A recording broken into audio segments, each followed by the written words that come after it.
C'est un grand plaisir aussi dans ces moments féeriques de vous retrouver Sur la table parlons du Christ.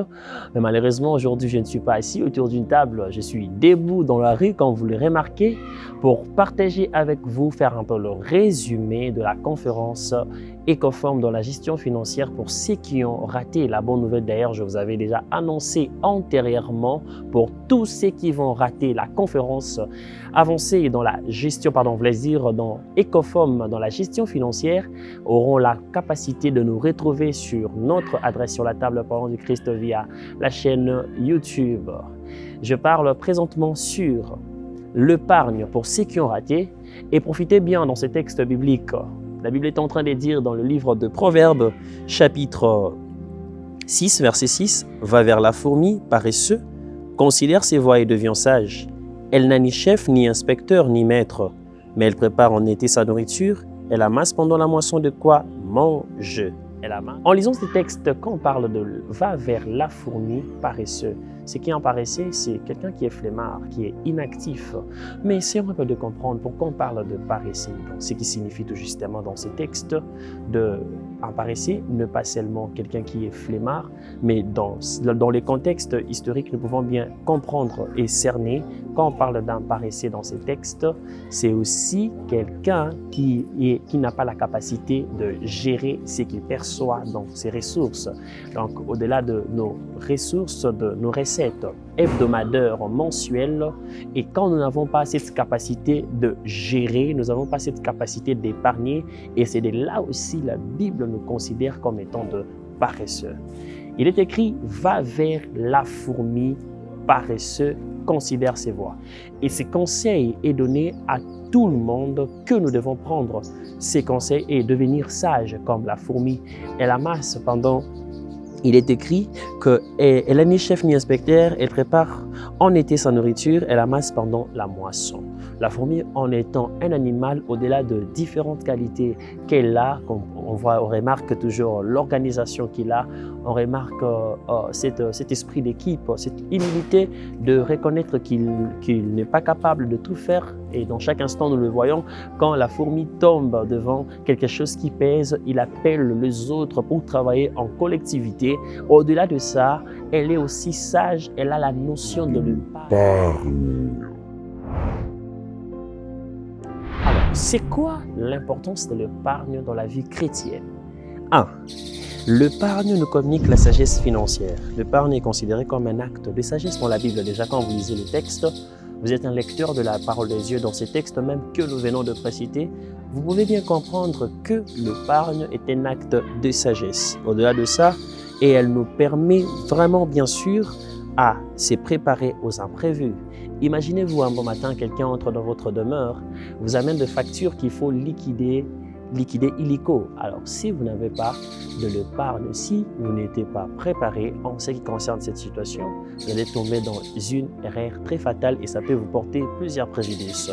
Alors, il est tellement si important, étant qu'un chrétien, de mettre dans la tête que l'épargne est très important et cela nous communique la sagesse financière. L'argent, quand on le perçoit, ce n'est pas pour tout manger. Quand on a l'argent, ça dépend de vos multiples ressources ou de recettes que vous avez hebdomadaires, journaliers, hebdomadaires ou mensuels. Quand vous avez, il faut toujours mettre de côté une somme d'argent qui va vous permettre à saisir, à résoudre les imprévus, à résoudre le problème aussi très important.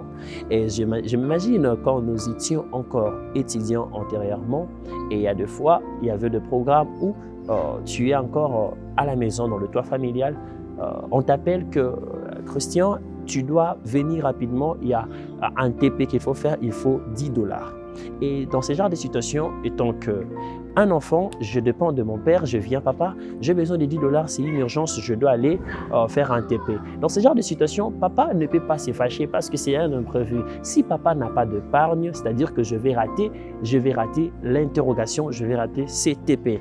Alors, il est tellement si indispensable pour toute personne appelée chrétien de savoir que à tout moment, quand vous gagnez journalièrement, hebdomadaire ou mensuel, d'enlever au moins 20% de vos revenus pour épargner des côtés. C'est ce qui va vous permettre à résoudre tout ce qu'on appelle autrement dit imprévu. Les imprévus, c'est à tout moment. à tout moment, journalièrement, hebdomadairement et aussi mensuellement, nous pouvons vraiment recevoir beaucoup de imprévus. Alors, étant que chrétien, il faut vraiment développer cette sagesse financière pour ne pas tomber dans ce genre de problèmes chroniques. L'importance de l'épargne dans la vie chrétienne. Deuxième chose, la générosité. Alors, l'épargne permet aux chrétiens d'être plus généreux envers les autres et de soutenir les œuvres de charité. Cela reflète l'esprit de partage et de compassion prôné par la foi chrétienne. Alors, il nous arrive souvent que, d'une manière ou d'une autre, des personnes viennent auprès de nous solliciter une aide financière, une aide de matériel. Alors, il est tellement indispensable pour chaque chrétien, chaque enfant de Dieu, de développer cette capacité d'épargner. Parce que quand vous épargnez, cela vous permet de saisir l'opportunité de manifester votre générosité. Mettez ça dans la tête, je le répète. Quand vous épargnez, cela vous permet à saisir cette opportunité de manifester votre générosité. Il y aura des personnes qui voudront que vous assistez d'une manière ou d'une autre financièrement. Je ne sais pas moi. Alors, il est tellement si important de manifester cette œuvre de charité, cette capacité d'être charitable envers tous, par cette capacité de bien gérer vos revenus, de gérer vos ressources. Il est très important. Notez-les très bien, ici sur la terre, il y aura toujours des personnes qui viendront d'une manière ou d'une autre solliciter votre aide. Et on peut vous appeler un beau matin, « Allô Karnika, tu vas bien? Je suis dans une situation dans laquelle il faudrait que mon frère, que tu m'assistes. J'ai besoin de 10 $. Alors si toi Karnika, tu n'as pas épargné, tu n'as pas mis l'argent de côté, comment est-ce que tu peux manifester ta vie chrétienne? Comment est-ce que tu seras capable de résoudre ces problèmes qui est tellement crucial? Alors, à partir d'aujourd'hui, développe cette capacité de épargner de côté parce que c'est celle qui va te permettre de manifester ta générosité envers les autres. Troisième chose, la liberté financière. Une épargne saine donne une plus grande liberté et indépendance financière, permettant ainsi de mieux servir Dieu et son prochain sans être entravé par des soucis d'argent. Alors, la liberté financière. Quand vous épargnez, alors vous allez atteindre une liberté financière. Et cela va vous donner cette capacité d'être indépendant. Parce que c'est lui qui met toujours de côté, comme la fourmi a toujours cette capacité de, à chaque fois qu'il a de ressources, à chaque fois qu'il a de revenus, il met toujours de côté une partie, il va être stable et il va être autonome financièrement. Arrêtez de tout manger quand vous gagnez de l'argent. Arrêtez d'aller dans des bars après avoir gagné votre salaire. C'est de l'immaturité. Il faut épargner à la place de trop dépenser. Alors, notez-le très bien que pour atteindre cette liberté financière en tant que chrétien, c'est tellement si important de mettre de côté, d'épargner, car vous allez saisir cette opportunité d'être autonome dans tout ce que vous allez faire. Chers frères et sœurs, j'aimerais vous parler d'une chose.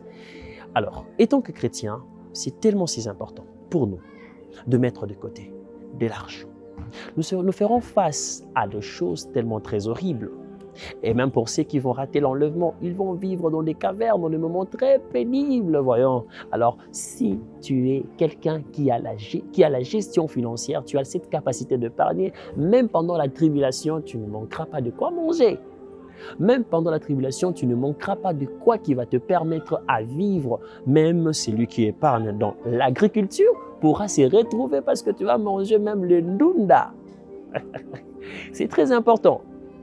C'est très important. Pour être autonome, développer cette capacité de ne pas trop dépenser. Quand vous gagnez de l'argent, alors soyez bien sûr, soyez très sage, très prudent comme la fourmi. Quand vous gagnez, n'allez pas dans des boîtes de nuit faire la fête. N'utilisez pas votre salaire, vous mangez, vous achetez des téléphones qui coûtent plus que même votre propre salaire mensuel. C'est de la stupidité et vous n'allez pas être autonome. Vous allez voir qu'il y a des personnes qui utilisent des téléphones qui coûtent 1500 $ mais qui demandent de crédit. Oh mon Dieu, Nantine de l'été. Je ne vais pas t'envoyer. Donc, c'est très important pour atteindre cette autonomie financière à être quelqu'un qui épargne. Parce que je vois aujourd'hui des personnes qui gagnent que 200 $ mais qui utilisent des téléphones de 1500 $. Salut maman Karine. Voilà, maman Karine aussi le sait très bien que c'est très important. Alors, elle a voulu bien signaler, c'est très important. Quand vous travaillez, vous gagnez 200 $. Ayez cette habitude de mettre de côté, d'épargner. Mais vous gagnez 200 $, vous utilisez un téléphone de 1500 $. Voyons. Comment vous allez atteindre cette autonomie financière? Comment vous allez être stable financièrement? C'est pratiquement impossible. Et vous allez remarquer des gens qui s'habillent très bien. Ils s'habillent très bien. Vous les reconnaissez. Elles s'habillent très bien, ils s'habillent très bien, mais il manque de basique. C'est absurde. Comment je gagne 500 $? Comment j'ai un numéro de matricule? Comment je suis? Mais comment je peux manquer 1000 francs? C'est pratiquement impossible. C'est pratiquement impossible. Alors, pour atteindre cette liberté financière, développer cette capacité de bien gérer l'argent, de mettre des côtés. N'utilisez plus désormais tout ce que vous gagnez. C'est très important pour votre vie. Voilà. 4e point, la confiance en Dieu. Le PAN montre une confiance en la providence divine et une connaissance que tout le bien vient de Dieu. Cela renforce la foi et la dépendance envers le Seigneur. Alors, qu'est-ce que je vais parler ici? Quand vous épargnez, qu'est-ce que vous manifestez? Vous manifestez la foi en Christ. Vous manifestez vous montrez cette confiance en votre Seigneur et vous manifestez aussi tout en reconnaissant que tous les biens que vous avez viennent du Seigneur. Vous respectez aussi la loi de la parole de Dieu. Parce que, étant qu'un enfant de Dieu, au-delà quand vous touchez de l'argent, au-delà de la dîme que vous enlevez, c'est une obligation pour tout chrétien d'épargner. Un chrétien qui n'épargne pas est en train de pécher. Il y a quelqu'un qui me dit que je suis en train de dire des hérésies. Alors, j'ai une preuve authentique de vous dire que la Bible est en train de dire, c'est quoi d'abord un péché? Un péché, c'est aller à l'encontre de la volonté parfaite de Dieu. La volonté parfaite de Dieu dans Proverbes chapitre 6 va vers la fourmi. C'est une recommandation où on vous demande d'aller vers la fourmi, de considérer ses voies et de devenir sage. La fourmi épargne. Alors, tout chrétien doit épargner. Quand vous n'épargnez pas, vous êtes en train de pécher. Quand vous n'épargnez pas, vous n'êtes pas en train d'accomplir la parole de Dieu. Parce que vous n'allez pas être meilleur. Vous allez vivre une vie médiocre dans laquelle vous travaillez, vous gagnez beaucoup d'argent, mais à la fin du mois, vous vous endettez parce que vous n'arrivez pas à bien gérer vos revenus. Et ça, c'est ce qui donne à Dieu la colère. Dieu n'aime pas ça. Et en fonction de ça, nous pouvons bien confirmer que quand un chrétien reçoit son argent, il peut vraiment il manifeste la foi quand il épargne et puis il peut reconnaître que tous les biens viennent du Seigneur. J'accomplis la parole de Dieu en donnant la dîme. J'accomplis aussi la parole de Dieu en épargnant l'argent. Le témoignage.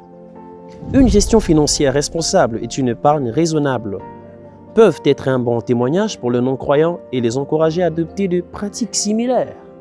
Alors, aujourd'hui, la plupart des personnes pensent que quand on est chrétien, c'est-à-dire qu'il faut beaucoup prier, il faut beaucoup gêner, il faut beaucoup parler en langue. Alors, quand vous avez cette gestion financière, quand vous savez épargner, ça sera un bon témoignage dans votre famille, dans la société qui vous entoure, et tous les croyants et les non-croyants pourront bien vraiment confirmer que celui-ci est un enfant de Dieu. On va trouver de la sagesse en vous et vous serez mis à part. Et de personnes qui sont de païens ou de chrétiens, quand ils viendront vers vous, vous serez capable de résoudre des problèmes. Vous serez capable, vous serez sollicité et vous serez mis à part. Ces comportements vont vous distinguer de la société. Alors, vous devez le savoir que quand vous développez cette culture de mettre des côtés, vous épargnez de l'argent, cela rendra un bon témoignage à votre égard. Conclusion. Alors, la plus grande question que vous êtes en train de vous poser, combien faut-il épargner? Alors, la réponse est, on épargne toujours le 20% de nos revenus. C'est-à-dire, si tu gagnes 100 $, chaque fin du mois, tu dois développer cette capacité après avoir enlevé les 10% de la dîme, d'enlever aussi 20 $ de mettre des côtés.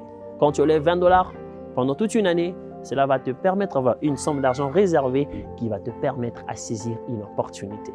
Celui qui épargne est capable d'acheter une caméra qui coûte 1500 $ à 200 $ parce que cette personne, le Seigneur a rendu cette personne malade afin que toi, que tu saisis cette opportunité. Celui qui épargne est capable de saisir les opportunités d'acheter une maison qui coûte 1 million de $ à 5 000 $ parce que ces derniers doivent voyager, il doit évacuer tous ses biens pour réunir suffisamment d'argent qui va lui permettre à être épanoui. Alors, saisissez cette opportunité de développer cette culture de la gestion financière. C'est en fonction de ça que vous allez vous distinguer et que vous serez mis à part. Ça n'est fini, c'était Christian Jérémy dans la conférence Ecofom sur l'importance de l'épargne dans la vie chrétienne. Je suis très émerveillé, je vous donne déjà le rendez-vous le mois de mai, toujours avec Ecofom, avec l'homme de Dieu, Divan Sandoukou Tchabi, depuis la Tunisie. Ça, c'est une très bonne nouvelle. Nous allons parler avec lui sur comment découvrir son potentiel et comment exercer son potentiel. Après le mois de mai, le mois de juin, nous serons là dans la plus grande conférence que vous adulez autant. Que dit la Bible 2024? Quelle bonne nouvelle! Waouh, Kanika est là d'ailleurs. Bonjour! Bonjour, ça va? Oui, ça va bien. Alors, j'étais en train de dire tout à l'heure que c'était... Ah, tout ça, bon. Que dit la Bible 2024? Nous serons là avec les différents intervenants Précieux Eli Mandila, Ogi Espi, Ndoy, Silas Mbako et encore Toulengi. Alors, par la grâce de Dieu, nous allons parler sur qui dit la Bible sur la sexualité avant le mariage. Vous qui aimez bien Kocha, alors c'est une très bonne opportunité de nous écouter ce que la Bible dit. Qu'est-ce que tu en penses encore pour ça? Oui, c'est une bonne initiative. Moi, je crois que les jeunes seront bénis. Amen. Parce qu'aujourd'hui, dans cette génération, les jeunes ne savent pas c'est quoi le sexe. Le sexe est devenu comme quelque chose, je dirais, gratuitement. Voilà. C'est très très important que vous le sachiez aujourd'hui, Karnika, qui est toujours derrière la caméra, derrière les affiches, derrière le montage et tout. Je fais sa publicité, hein. Alors tu vas me donner l'argent. Il est devant la caméra. Bien évidemment. Partagez avec moi ses spots. Wow. Retrouvez-nous dans quelques instants. Au revoir. Au revoir.